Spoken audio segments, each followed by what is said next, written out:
Hi, I'm gonna start this vlog and pretend to have a loyal audience, but I'm really an out of touch mom, and I've never used the word vlog, and that's like already outdated. And this is incredibly awkward talking to a camera, so I'm just gonna do a slideshow from here on. Check out this cool new thing called clip art. Anyway, I'm doing this in the hopes that others with my symptoms might find some answers like I have and be healthier for it. I've done a few pregnancy announcement videos in the past, but nothing documenting those 9 months. So for baby number 6, I've decided to do that, especially because of some newly discovered health issues. But first, at least for my own review later, I'd like to go over my health over the past few decades or so. Let's begin at age 19 when I married my high school bully, John, in 2004. That's always going to be his title. We were living in upstate New York where he was stationed in the U.S. Navy, and my neighbor, another Navy wife, Jenny, convinced me to take some classes at Adirondack Community College, so I went to register. They required a physical, so I found a doctor after enrolling in TRICARE, and he did some standard blood work and found my cholesterol and triglycerides were really high. So I cut out some animal products, fasted, and retook the test, and my levels were better, although my HDL was still too low. At this point in my life, I was probably around 155 pounds, but I wasn't eating a very healthy diet. I remember enjoying lots of $3 for $5 pizzas with John and watching movies or playing games. I had a free membership to the YMCA through John being in the Navy, and I would go sporadically. I remember learning about cholesterol, or at least what the AMA thought was true, and I did a presentation on it in my speech course. In the fall of 2006, I missed my period, although it took a while for me to figure it out because my cycles had always been so unpredictable, and sometimes longer than 45 days apart. It wasn't intentional, but we were so excited. I surprised John with my sister Susan, who was staying with us, after he came home from one of the worst days of work. I was working at the post office at the time, and it was hard work being a rural carrier. I put in my 2-week notice with my supervisor, but before that was even up, I started spotting. Honestly, I didn't think it was anything serious based on so many forums and sites saying that spotting sometimes occurs. I used it as an excuse to get an ultrasound though, as I was so excited to be a first-time mom. During the ultrasound, the tech wasn't answering my excited questions, and she just studied the screen as if she were searching for something. She finally told me she could barely find a heartbeat and that we would most likely lose the baby. I was so shocked and cried really hard. I decided against the D&C and took prenatals and prayed. Sadly, this was one of the very few times we went to church during our time in New York. At 10 weeks, the baby we'd named Theodore, or Teddy for short, had died. It was a painful and scary experience in the wee hours of the morning that December. It was a year after my dad had passed away, and I was pretty down for a while, but I went back to work at the post office in February since my supervisor had kept me on payroll and wanted me back. John would soon get papers to be sent to Newport News, Virginia, and we had celebrated our 2nd anniversary in Williamsburg, so we moved there and bought our first house. In hindsight, buying that dang house was a mistake, and we just listed it for sale this week. I became obsessed with getting pregnant. I bought all kinds of products and charted my temperature. It looked like I wasn't ovulating. The OBGYN at the time said there was nothing that they could do as far as intervention until I'd had 3 documented miscarriages. I wish they had checked my hormone levels, and I wonder if my ovaries were ever looked at. In the spring of 2008, we were confirmed in the Catholic Church, had our marriage convalidated, and John received his first communion at the Easter Vigil. A few days later, I found out I was pregnant. We weren't obsessing or charting at the time, and I was so excited. I had a cold, but I surprised John in a video. We were so happy, and I went to the doctor right away. Thankfully, this OBGYN tested my hormones and found I was very low in progesterone, which I now believe may have been the cause of my miscarriage. I took progesterone for the first 3 months of the pregnancy. At the time, I was working as a paraeducator for the York County School District.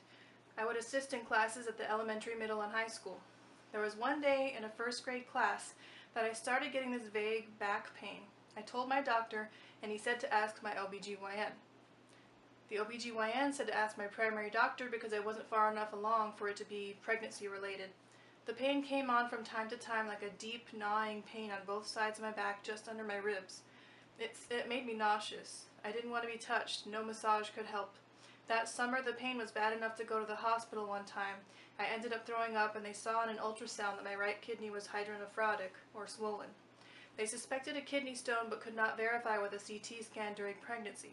So they gave me pain medications, and I came home nervous as ever, expecting it to pass soon. There was no attack, so I assumed it was past.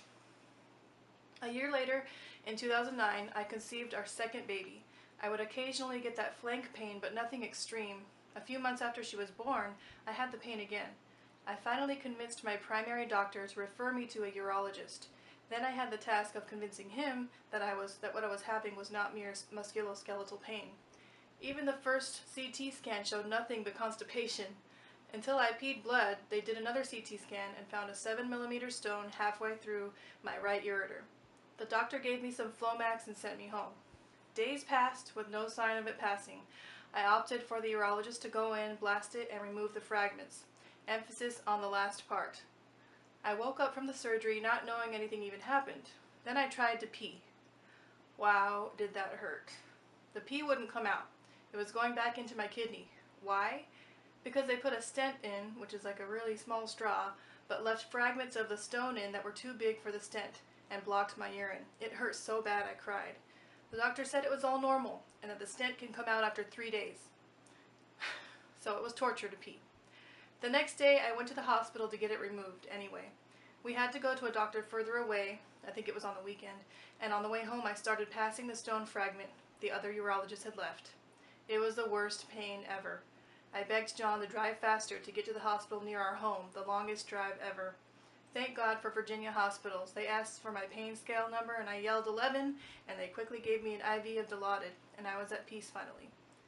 They did yet another CT and saw the fragment, gave me pain meds, and I went home and strained every time I peed with a strainer, a little thing they send home with you. I passed the stone, could see it was probably 1 to 2 millimeters off-white in color. I felt relief, but also frustration with my dismissive doctors. They also had not tested my stone to see what it was made of. So John got out of the Navy eventually in 2011, and we settled down in Texas. A few years later, we had our third child, then a year after that, our fourth, and the year after that, our fifth. I steadily gained weight back that I had lost through tracking my calories and Fitbit walking with John. Then in 2017, I started having extreme pain and nausea attacks about every 3 months or so. I would eat breakfast, usually cereal or toast, and then by 11 a.m. I would be starting a lesson with the kids and get this flank pain along with nausea and a sharp pain in the center of my stomach, right below the sternum. I would lay on the floor moaning, and thankfully the older 2 kids could keep the babies entertained. Sometimes I would vomit, other times I just had to lay on my side till the pain subsided, which usually was about an hour later. I went to the gastroenterologist about it, and they checked my gallbladder and stomach, which were normal. The ultrasound of my abdomen did show that my liver was fatty. The gastro said this was not the cause of my pain and that everybody has fatty liver. He offered proton pump inhibitors for my sudden silent reflux, which had left calluses on my vocal cords, and antidepressants for stomach pain. I did neither. Thankfully, he did give me a script for blood work to get done during my next attack. As a side note, I know I forgot to mention this later, so I better do it now before I forget. I believe the reason for my sickness was all the carbs, that I had become carbohydrate intolerant because of the insulin, and I think it's called carbohydrate toxicity if you want to look that up. Because a lot of people say that you shouldn't have this symptom with anything with your liver because your liver doesn't have nerve endings and you shouldn't feel pain there, but I believe this is what category I fall into. I was noticing that my cycles were getting longer and longer, and I would have light spotting intermittently. When I told my OBGYN, he suggested I get on the birth control pill. I was not comfortable with this, so I went home frustrated again. I didn't want to be taking hormones, and I felt like that would be treating a symptom. Eventually, I decided to see an endocrinologist, and I'm thankful that I did. I told him all my symptoms, even if they weren't related. Those symptoms were cycles that were sometimes over 60 days, spotting, a miscarriage, low progesterone, weight gain, high blood pressure, fatigue or less endurance, plantar fasciitis, calf cramps, placenta abruption, birth number 5, fatty liver, and silent reflux. The endocrinologist looked at me and my symptoms and said I have PCOS, polycystic ovarian syndrome, with insulin resistance and metabolic syndrome, also known as Syndrome X. And he also felt a small goiter in my throat. He prescribed me metformin. I was caught off guard because when I would search my symptoms online, PCOS came up as a possibility, but I always disregarded it because, number one, I didn't have male pattern hair growth, and number two, I've had 5 kids. He explained that with women of Asian backgrounds, they naturally have less body hair, so that's not always a good marker for diagnosis. So I asked him to do a fasting insulin test to confirm his diagnosis, and it came back high as he predicted. I asked my new OBGYN to scan my ovaries, and she did and saw at least 20 cysts per ovary. I started the metformin and worked my way up to 4 a day, which I've been taking for the last 10 months.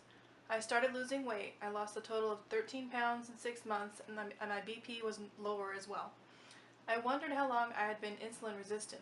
My blood sugar was always in the normal range, and that was the only number ever tested on me regarding diabetes. My dad was type 1, so there was a predisposition for it.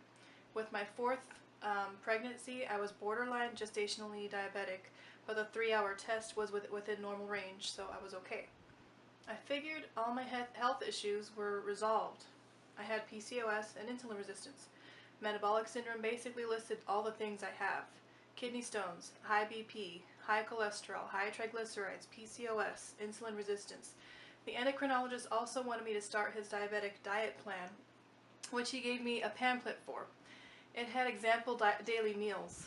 The whole day's worth of food wouldn't sate me for one meal. A lunch snack was a glass of milk. Yuck.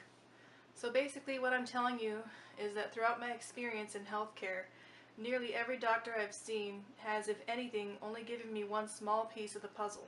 My personality is such that I don't like not knowing something. I like to dig and figure things out and be the hero that solves the puzzle. That tendency has sometimes been superseded by the responsibilities of being a wife, mom, and homeschooler, but I can easily get sucked into research.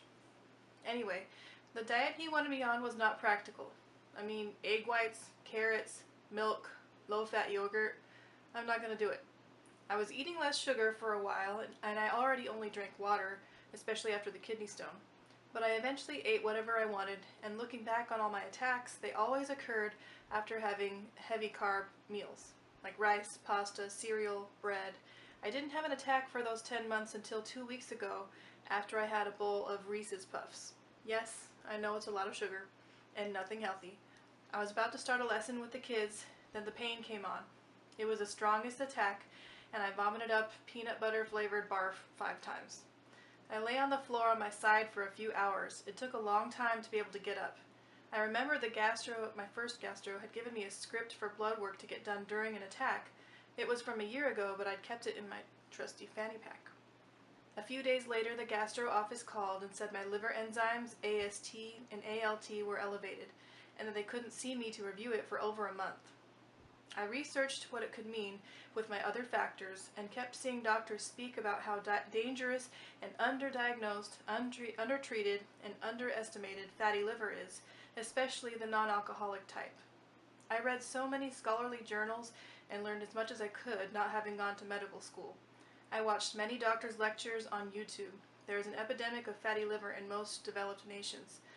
NAFLD, or NAFLD, non-alcoholic fatty liver disease, is very common. Basically, if you're obese, you have fatty liver, but there are other causes and factors than obesity.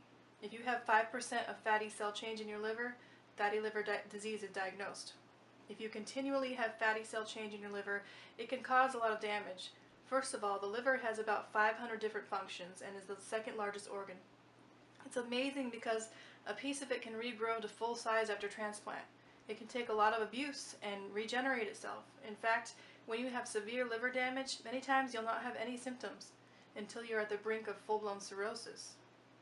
Due to factors such as diet, insulin resistance, and genes, some people also have the more progressive form of fatty liver called NASH, or non-alcoholic steatohepatitis.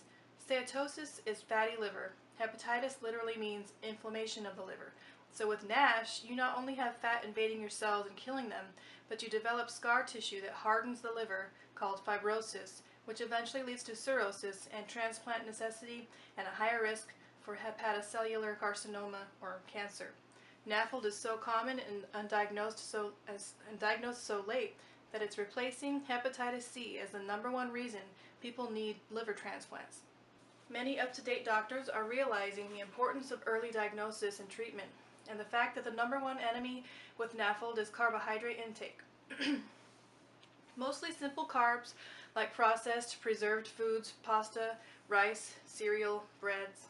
There's also a strong connection to insulin resistance and fatty liver, actually a causal relationship because the cells are resistant to the insulin and therefore don't know what else to do with the excess glucose but to store it as fat, especially in your liver.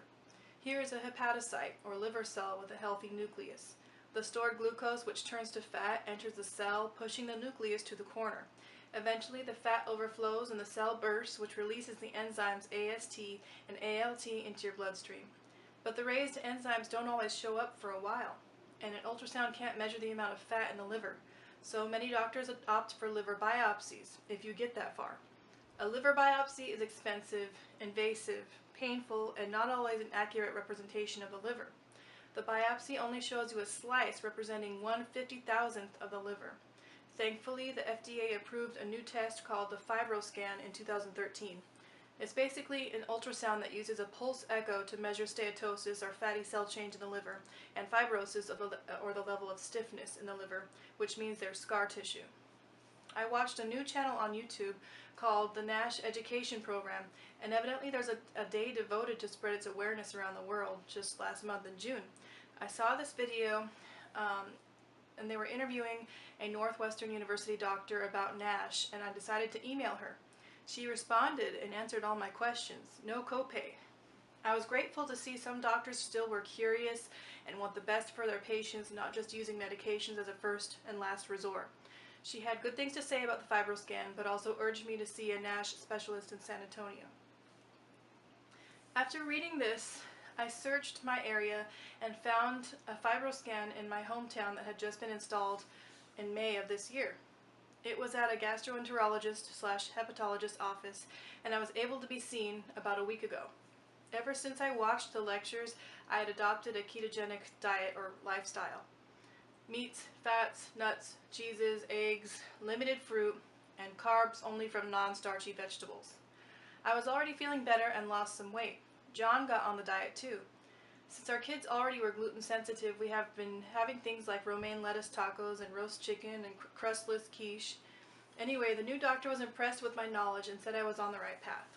He talked about maybe participating in a study in Dallas for trials of drugs that help metabolic syndrome fatty liver patients lose weight. He also talked about other possible supplements like vitamin E, which I do take, but they aren't sure of it as a long-term help for fatty liver, and pioglitazone, which I had already read had failed trials because it caused weight gain. I'm a favorite patient with doctors, right? I'm always telling them how to do their job. So we did a FibroScan, and I have advanced fatty liver, or stage 3, which means the level of fatty cell damage in my liver is over 67%. My fibrosis score was 6.8, which is considered mild fibrosis. I'm thankful to know this can be all reversed by my diet, and I am hopeful to see progress at the next scan. I was amazed and frustrated to know that I wouldn't have ever known all this and averted things like cancer and transplants and cirrhosis if I had just went by what my doctors had told me. Seeing this TED Talk by Dr. Sarah Hallberg, who heads an obesity clinic at Purdue, she explains how the advice by doctors to eat less and exercise and consume more whole grains, fruits, and lower fat has failed. There are now many studies that prove a low-carb, high-fat diet is fixing insulin resistance and type 2 diabetes, and patients are losing weight and are happy because they're supposed to eat a lot of fat, real foods. It was also eye-opening to know that insulin is a hormone that makes you more hungry. So those with insulin resistance and high levels of insulin are actually more hungry than others. It's a vicious cycle. All the doctors I read and heard said metformin has been shown to aid in addition to a low-carb, high-fat diet, so I'm continuing that. So my cycles had been regular at 32 days on metformin. The temperature shift after ovulation was usually pretty clear, but since starting the keto diet, my temperatures were all over the place, and we were using that for natural family planning. I decided to take a test as I was on cycle day 32, and yes, I'm pregnant with number 6. We're excited as always, despite the struggles and having to find a bench seat for our Suburban. I'm glad to be keto-ish at the start of this pregnancy. I say keto-ish because I don't restrict my non-starchy vegetable intake based on carbs, at least during this pregnancy. I'm glad because it can help me keep my weight down and my blood pressure down and have a healthier pregnancy overall. So I plan to document how it goes this time around. I also decided to send my first gastroenterologist a letter about all this. Not to shove it in his face like you're a bad person, but to hopefully encourage him to look more into patients with fatty liver or metabolic syndrome or PCOS, read up on NASH, get a fibroscan in his office, and test fasting insulin, not just glucose. I hope he can overcome any feelings of superiority and just search for truth. I do feel like I have the whole puzzle, or close to, and I'm devoted to fixing our habits as a family. John has lost 6 pounds, I've lost 7, my mom is starting it, has lost weight and inches around her waist, despite her carb cravings. I believe both my sisters are trying it out too. This is a great thing because, as a side note, I also found out through 23andMe that I have a heterozygous mutation of the SERPINA1 gene, which has to do with alpha-1 antitrypsin deficiency. I'm technically a carrier as one of the alleles is normal, but the other allele is the more severely damaged mutation. So my phenotype is PIMZ. M is normal, Z is the worst. S is slightly mutated. So the worst case scenario is for a person to be type ZZ, where both alleles are severely mutated. And then SS being being a carrier can also result in lower levels of A1AT. My level is 79 milligrams per deciliter, which is just out of the normal range, but good enough. A1AT is a protein that is made in the liver and sent to your organs, primarily your lungs, where it protects the tissue from inflammatory cells. If you don't have enough going into the lungs, you easily get emphysema and COPD, especially if you smoke. The mutation causes the improper folding and insufficient excretion, trapping the protein in the liver and preventing it from reaching the lungs. So far, doctors have not seen reason for concern for myself, other than that I never pick up smoking. But the NASH doctor I emailed said that a significant portion of A1AT heterozygotes have fatty liver and NASH tendencies, as well as having low positive ANA or anti-nuclear antibody titers. I tested low positive for scleroderma antibodies, but I don't have any symptoms. So being MZ, I inherited a mutation from one of my parents, but I believe it was my mom because she has European ancestry. My dad was Southeast Asian. He didn't know his dad, and that's one reason why we did the 23andMe. And A1AT is primarily found in people of European descent. So I want my family to be all tested for alpha-1 because it can affect their liver and lungs. And depending on their mates, their children can have or carry it as well. That was a long side note. See, I get into the research. Maybe I should have been a doctor. I hope one of my kids will be. Anyway, for my first status video for the 6th pregnancy, I had blood work done, and HCG and progesterone levels were normal, so I'm glad I don't have to take that for the first 3 months.